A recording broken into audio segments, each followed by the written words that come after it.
Friends, நம்ம இந்த வீடியோல CBSE class 12 ஸ்டூடெண்ட்ஸ்க்கான இன்டகிரேஷன் பை பார்ஷியல் ஃபிராக்ஷன் பார்க்க போறோம். எக்ஸசைஸ் 7.5. எக்ஸசைஸ் போறதுக்கு முன்னாடி பேசிக்கா இதுல பார்ஷியல் ஃபிராக்ஷன் பண்றதுக்கு இந்த டேபிள் தெரிஞ்சிருக்கணும். ஸோ நம்மளோட கொஸ்டின் வந்து ஒரு ரேஷனல் ஃபார்ம்ல இருக்கணும். அதாவது P/Q ஃபார்ம்ல இருக்கணும் கொஸ்டின். அது மட்டும் இல்லாம அது ஒரு ப்ராப்பர் ஃபிராக்ஷனா இருக்கணும். இப்போ கீழே வந்து இப்போ x into x வந்து x ஸ்கொயர்டு. இப்போ டிகிரி 2னா மேலே வந்து டிகிரி 1 தான் இருக்கு பாருங்க. ஸோ மேலே நியூமரேட்டர் வந்து கம்மியான பவர்லையும் டினாமினேட்டர் பெரிய பவர்லையும் இருந்தால் தான் அது வந்து ப்ராப்பர் ஃபிராக்ஷன் சொல்லுவோம். ப்ராப்பர் ஃபிராக்ஷனில் இருந்தால் தான் நம்ம அதை பார்ஷியல் ஃபிராக்ஷன் டைரெக்டாக பண்ண முடியும்.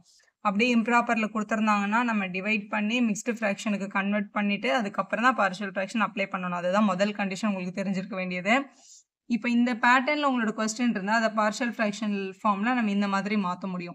இப்போ டினாமினேட்டரில் 2 லீனியர் ஃபார்ம் இருந்ததுன்னா a/b/ன்னு அந்த லீனியர் ஃபார்ம்ஸ் எடுத்துக்கலாம். டினாமினேட்டரில் ஹோல் ஸ்கொயர் ஃபார்ம் இருந்துச்சுன்னா ஸ்கொயர் இல்லாமல் ஒரு டேர்ம், ஸ்கொயரோட ஒரு டேர்ம் நம்ம எடுக்கணும். இதே கீழே 3 டேர்ம் இருந்ததுன்னா a/b/c/ன்றது அதோட ஃபார்மேட். இதில் ஹோல் ஸ்கொயர்டும் ஒரு சிங்கிள் டேர்ம் இருந்துச்சுன்னா ஹோல் ஸ்கொயருக்கு நம்ம இங்கே பார்த்த மாதிரி அதை தனியாக ஒரு தடவையும் ஸ்கொயரோட ஒரு தடவையும் எழுதணும். அப்புறம் இங்கே இருக்கிற x-bக்கு தனியாக எழுதணும். இப்போ இதில் பார்த்தீங்கன்னா எல்லாமே வந்து லீனியர் ஃபார்மில் இருக்கிறதுனால நியூமரேட்டரில் வந்து கான்ஸ்டன்ட் எழுதிட்டே வந்திருக்கோம். இதான் லாஸ்ட் டைப், ஆனால் முக்கியமான டைப். இப்போ டினாமினேட்டரில் வர குவாட்ரேட்டிக் ஈக்குவேஷன் ஃபேக்டரைஸ் ஆச்சுன்னா ஃபேக்டரைஸ் பண்ணி a/b/c/ன்னு போட்டுக்கலாம். ஒருவேளை இதை ஃபேக்டரைஸ் பண்ண முடியலன்னா cannot be factorized ஃபர்தராக இருந்ததுன்னா நம்ம கொஸ்டினை வந்து x minus a-ன்றது லீனியர் ஃபார்ம், அதுக்கு மேலே கான்ஸ்டன்ட் எழுதிக்கணும். இது வந்து ஒரு குவாட்ரேட்டிக் ஃபார்ம். குவாட்ரேட்டிக் ஃபார்ம் டினாமினேட்டரில் இருந்துச்சுன்னா நியூமரேட்டரில் லீனியர் ஃபார்மை எழுதணும். லீனியர் ஈக்குவேஷனோட ஜென்ரல் ஃபார்ம் வந்து நம்ம ax plus b அப்படின்னு பார்த்துருக்கோம்ல, அதுதான் இங்கே bx plus c-ன்னு எழுதியிருக்காங்க. ஒருவேளை இந்த குவாட்ரேட்டிக் ஃபார்ம் முதல்ல வந்து லீனியர் ரெண்டாவது வந்ததுன்னா இங்கே ax plus b-ன்னு எழுதிட்டு இங்கே c/ன்னு எழுதிக்கலாம். இதை ax plus b/c/ன்னு எழுதி பண்ணாலும் ஒரே ஆன்சர் தான் வரும். வாங்க இப்போ எக்ஸசைஸில் எப்படி பண்ணுறதுன்னு பார்க்கலாம். இந்த கொஸ்டின் பாருங்க. இப்போ இதான் நம்மளோட பேட்டர்ன். இப்போ நியூமரேட்டரில் பேசிக்காக 1 இருந்ததுன்னா நம்ம டினாமினேட்டரை மல்டிபிள் பண்ணி நம்மளோட குவாட்ரேட்டிக் ஃபார்மை கொண்டு வந்துட்டு கம்ப்ளீட்டிங் ஸ்கொயர் மெத்தடில் ஏதாவது ஒரு ஸ்பெஷல் ஃபார்ம் மாற்றிடலாம். ஆனால் மேலே வந்து எக்ஸ் இருக்குது, கீழே வந்து x+1ம் x+2ம் இருக்குது. முதல்ல இது வந்து ஒரு ப்ராப்பர் ஃப்ராக்ஷனான்னு பார்க்கணும். இது ப்ராப்பர் ஃப்ராக்ஷன் தான். ஏன்னா மேலே பவர் 1 இருக்குது, கீழே மல்டிபிள் பண்ணும்போது பவர் 2 வரும். அப்போ இது ப்ராப்பராக இருக்குது. ப்ராப்பராக இருக்கிறதுனால தான் பார்ஷியல் ஃப்ராக்ஷனை நம்மளால் அப்ளை பண்ண முடியுது. ஸோ இந்த இன்டகிரண்ட்டை மட்டும் எடுத்து பார்ஷியல் ஃப்ராக்ஷன் அப்ளை பண்ணி உங்களை சால்வ் பண்ண போகிறோம். ஏன்னா மல்டிபிள்லையோ டிவைட்லையோ இருந்துச்சுன்னா நம்ம டேரெக்டாக என்ன பண்ண முடியாது, இன்டகிரேட் பண்ண முடியாது. அப்போ இந்த இன்டகிரண்ட்டை மட்டும் எடுத்து a/x+1 நம்மளோட டேபிளில் பார்த்தா ஃபர்ஸ்ட் ஃபார்ம், இது ஒரு லீனியர் இது ஒரு லீனியர். அப்போ கான்ஸ்டன்ட் பை அப்படின்னு எழுதிடலாம்ல, இப்படி எழுதிக்கோங்க. எழுதிட்டு இதை சால்வ் பண்ணுறதுக்கு இந்த பக்கம் என்ன டினாமினேட்டர் இருக்குன்னு பாருங்க. இந்த டினாமினேட்டர் தான் இவங்களோட எல்சிஎம்மாக இருக்கும் எல்லா கேஸ்லையும். ஸோ இங்கே இருக்கிற டினாமினேட்டர் எடுத்து இங்கே எல்சிஎம்னு எழுதிக்கோங்க. x+1 into x+2 அப்படின்னு எழுதிக்கோங்க. எழுதியாச்சா? இப்போ ஏக்கு கீழே x+1 மட்டும் தான் இருக்குது. ஆனால் எல்சிஎம்ல x+1ம் x+2ம் இருக்குது. அப்போ இங்கே இன்னும் என்ன மிஸ்ஸிங்? x+2 தானே மிஸ்ஸிங். அப்போ இது கூட ஒரு x+2வை மல்டிபிள் பண்ணி, இப்போ 2 டேர்ம் இருக்கும்போது இது இப்படி கிராஸ் மல்டிபிள் பண்ணிக்கோங்க அப்படி கூட நம்ம சொல்லிடலாம். ஆனால் இன்னும் நிறைய பேட்டர்ன் வரும்போது இந்த ப்ரொசீஜர் தெரிஞ்சால் தான் உங்களுக்கு ஈஸியாக இருக்கும். இங்கே டினாமினேட்டர் வரைக்கும் இன்னும் என்ன நீடட்னு பார்த்து எழுதணும். இப்போ பிக்கு கீழே x+2 இருக்குது, எல்சிஎம்க்கு இன்னும் என்ன மிஸ்ஸிங்? x+1 missing. அப்போ b into x+1 அப்படின்னு எழுதிக்கோங்க. இங்கே நியூமரேட்டரில் x+1 x+2ன்னு எழுதிடலாம். எப்பவுமே இந்த டினாமினேட்டரும் ஒரே மாதிரி தான் வரும். அவங்களை நம்ம என்ன பண்ணிக்கலாம், கேன்சல் பண்ணிக்கலாம். ஸோ இப்போ ரிமைனிங் கொஸ்டினில் பார்த்தீங்கன்னா x is equal to a into x+2 plus b into x+1 அப்படின்னு கிடைச்சிருக்கு. இதில் எக்ஸுக்கு டிஃப்ரெண்ட் வேல்யூ சப்ஸ்டியூட் பண்ணுறது மூலமாக ஏயும் பியும் கண்டுபிடிச்சிடலாம். If x is equal to இந்த எக்ஸோட பிளேஸில் -2ன்னு போட்டால் இந்த டேர்ம் 0 ஆகும்ல. அப்போ x is equal to -2 அப்படின்னு சப்ஸ்டியூட் பண்ணுங்க. எங்கெல்லாம் x வருதோ அங்கெல்லாம் -2 போட்டுக்கலாம். -2 equal to a into -2 plus 2 plus b into -2 plus 1 அப்படின்னு எழுதிக்கலாம். நம்ம இதை -2 plus 2 0 0 into a 0, இந்த டேர்ம் 0 ஆகிடும். அதை அப்படியே விட்டுருங்க. ஸோ -2 is equal to இங்கே இருக்கிற டேர்ம் b into -1. -1ன்னா -bன்னு அர்த்தம். இந்த மைனஸும் இந்த மைனஸும் கேன்சல் ஆகிட வச்சு implies b is equal to என்னன்னு கிடச்சிருக்கு, 2ன்னு கிடச்சிருக்கு. பியோட வேல்யூ வந்து 2 தான். இப்போ ஏவை ஃபைண்ட் பண்ணுறதுக்கு நம்ம என்ன பண்ணலாம், எக்ஸோட பிளேஸில் -1ன்னு சப்ஸ்டியூட் பண்ணிக்கலாம். அப்போ b 0 ஆகிட்டு a கிடச்சிரும். ஸோ நம்ம if x is equal to -1ன்னு சப்ஸ்டியூட் பண்ணுறோம். So -1 equal to a into -1 plus 2 plus b into -1 plus 1ன்னு எழுதாமல் டேரெக்டாக நம்ம 0ன்னு கூட எழுதிக்கலாம். ஸோ எழுதியாச்சு. இப்போ இதுலேருந்து ஏயோட வேல்யூ பார்க்கும்போது இங்கே -1 இருக்குது, இங்க வந்து 2ல 1 மைனஸ் பண்ணா 1 தான். அப்ப ஏயோட வேல்யூ என்னன்னு கிடைச்சிருக்கு? -1ன்னு கிடைச்சிருக்கு. ஏயும் பியும் ஃபைண்ட் பண்ணியாச்சா? இப்போ கொஸ்டின்ல நம்மளோட இன்டெகிரண்ட் இருந்துச்சுல்ல x plus 1 into x plus 2. இந்த கொஸ்டினை தான் நம்ம a by b byன்னு பிரிச்சு எழுதியிருந்தோம். இப்போ ஏக்கு பதிலா -1ம் பிக்கு பதிலா 2வும் கிடைச்சிருக்கு. அப்போ -1 by x plus 1 அப்படின்றது ஒரு term plus b by x plus 2 அப்படின்னு பிரிச்சிடலாம். இப்போ நம்மளோட கொஸ்டின் வந்து இப்போ இன்டெகிரேஷனுக்கு போயிடலாம். இப்போ இன்டெகிரேஷன் ஆஃப் நம்மளோட கொஸ்டின் வந்து இப்படி இருக்கு x plus 1 into x plus 2. நம்ம இவங்களை தான் பார்ஷியல் ஃப்ராக்ஷன் யூஸ் பண்ணி ஸ்ப்ளிட் பண்ணிட்டோமே.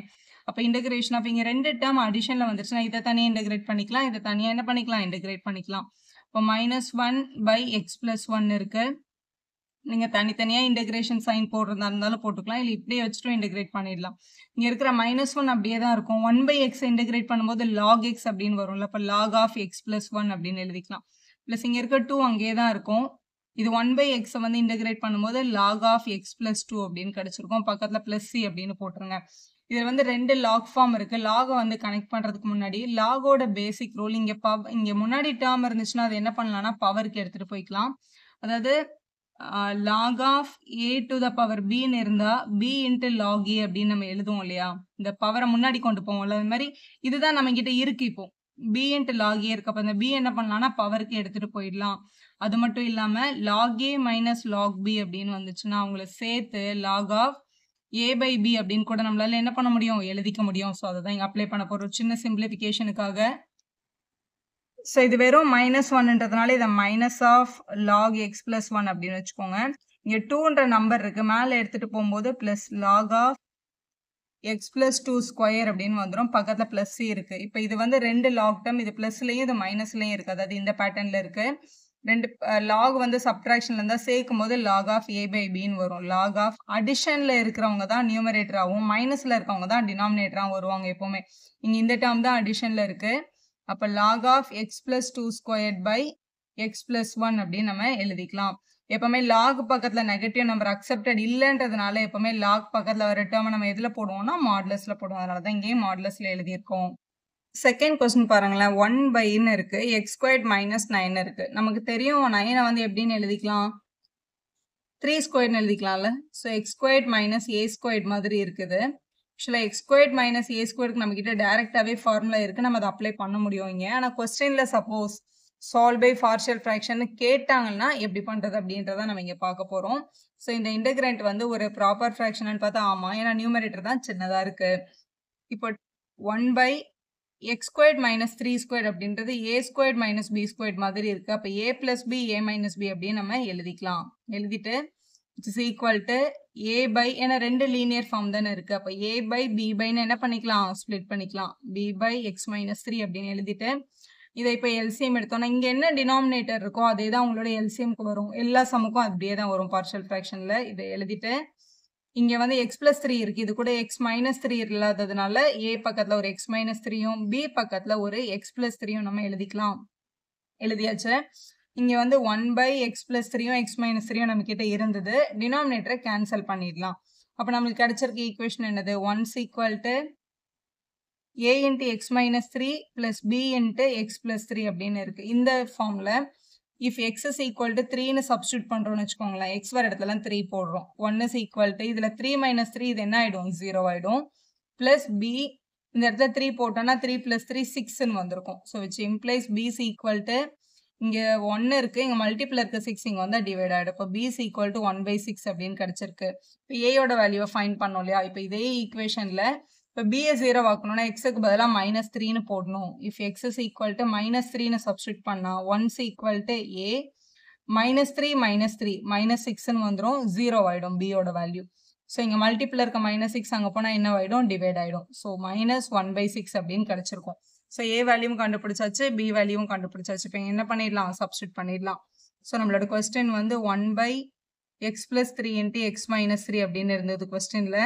இதை வந்து a by, அதாவது -1 by 6 by x plus 3 அப்படின்னும் plus b by x minus 3 அப்படின்னு எழுதிடலாம். இப்போ இவங்களை என்ன பண்ணணும்னா இன்டெகிரேட் பண்ணணும், ஏன்னா கொஸ்டின்ல இதை இன்டெகிரேட் பண்ண சொல்லியிருக்காங்க. ஸோ இன்டெகிரேஷன் ஆஃப், அப்போ இங்கேயும் ஒரு இன்டெகிரேஷன் போட்டுருங்க வித் ரெஸ்பெக்ட் டு dx. இதுல ஃபர்ஸ்ட் டேர்ம் வந்து இன்டெகிரேட் பண்ணும்போது இந்த -1 by 6 வெளில வந்துடும். 1 by x இன்டெகிரேட் பண்ணும்போது log x அப்படின்னு கிடைச்சிருக்கும். இதை எழுதிக்கலாம். அடுத்த டேர்ம்லயும் 1/6 என்ற டேர்ம் வெளில வந்துரும். இவங்களை இன்டகிரேட் பண்ணும்போது log of x minus 3 அப்படின்னு கிடைச்சிருக்கும். பக்கத்துல பிளஸ் சி அப்படின்னு போட்டுடலாம். ரெண்டு பேர்கிட்டயுமே 1/6 இருக்கிறதுனால 1/6 வெளில எடுத்துக்கோங்க. So minus log of x plus 3 அப்படின்னு ஒரு டேர்ம் இருக்கு. இவங்க கிட்ட plus log of x minus 3 அப்படின்னு இருக்கு ஒரு டேர்ம். பிளஸ் சின்னு எழுதிக்கலாம். ஸோ 1/6 அப்படியே இருக்கு. இது லாக் ஏ மைனஸ் லாக் பி மாதிரி இருக்கு பாருங்க. இது பிளஸ்ல இருக்கு, இது மைனஸ்ல இருக்கு. ஸோ சேர்க்கும் போது பிளஸ்ல இருக்க டேர்ம் நியூமரேட்டர்லையும் இவங்க வந்து டினாமினேட்டர்லையும் கிடைச்சிருப்பாங்க. இதை பிளஸ் சி அப்படின்னு போட்டுடலாம். பார்ஷியல் ஃப்ராக்ஷன் யூஸ் பண்ணுங்க அப்படின்னு சொன்னா மட்டும் நம்ம இந்த மெத்தடை பண்ணா போதும். சப்போஸ் அப்படி கொடுக்கலன்னா இந்த கொஸ்டின் பாருங்க, டைரக்டா எக்ஸ் ஸ்கொயர்ட் மைனஸ் ஏ ஸ்கொயர்ட் மாதிரியே இருக்கு. எக்ஸ் ஸ்கொயர்ட் மைனஸ் ஏ ஸ்கொயரோட பேசிக் ரூல் படி இதை எப்படி தெரியுமா டைரக்டா கூட எழுதலாம். இப்போ கொஸ்டின்ல எதுவுமே மென்ஷன் பண்ணல, ஜஸ்ட் இன்டகிரேட் அப்படின்னு கேட்டு இந்த கொஸ்டினை கேட்டிருந்தாங்கன்னா இது இப்படிதான் எழுதியிருப்போம். நம்ம எக்ஸ் ஸ்கொயர்ட் மைனஸ் 3 ஸ்கொயர்னு போட்டுட்டு இது எக்ஸ் ஸ்கொயர்ட் மைனஸ் ஏ ஸ்கொயர்ட் மாதிரி இருக்கு. எங்களோட ஃபார்முலா என்னன்னா 1/2a log of x minus a by x plus a plus c-ன்றதான ரூல். அப்போ 1/2 இன்ட்டு ஏக்கு பதிலாக கொஸ்டின்ல 3 கொடுத்துருக்காங்க. log of x minus 3 by x plus 3 plus c அப்படின்னு எழுதிடலாம். ஸோ இந்த 2ம் 3யும் மட்டும் மல்டிப்ளஸ்னா 1/6 times log of x minus 3 by x plus 3 அப்படின்னு கிடைச்சிருது. இதே ஆன்சர் தான் நமக்கு பார்ஷியல் ஃப்ராக்ஷன்லையும் கிடைச்சது பாருங்க. இங்க பாருங்க, இதான் நம்மளுக்கு பார்ஷியல் ஃப்ராக்ஷன்ல கிடைச்ச ஆன்சர். இது டைரக்டா கிடைச்ச ஆன்சர். அவங்க எதுவுமே மென்ஷன் பண்ணலன்னா டைரக்ட் மெத்தட்ல டெஃபினட்டா சம்ம நீங்க எழுதிடலாம். வீடியோ யூஸ்ஃபுல்லா இருந்தா ஒரு லைக் போடுங்க, உங்க ஃப்ரெண்ட்ஸ்க்கும் ஷேர் பண்ணுங்க. Subscriber channel for more videos.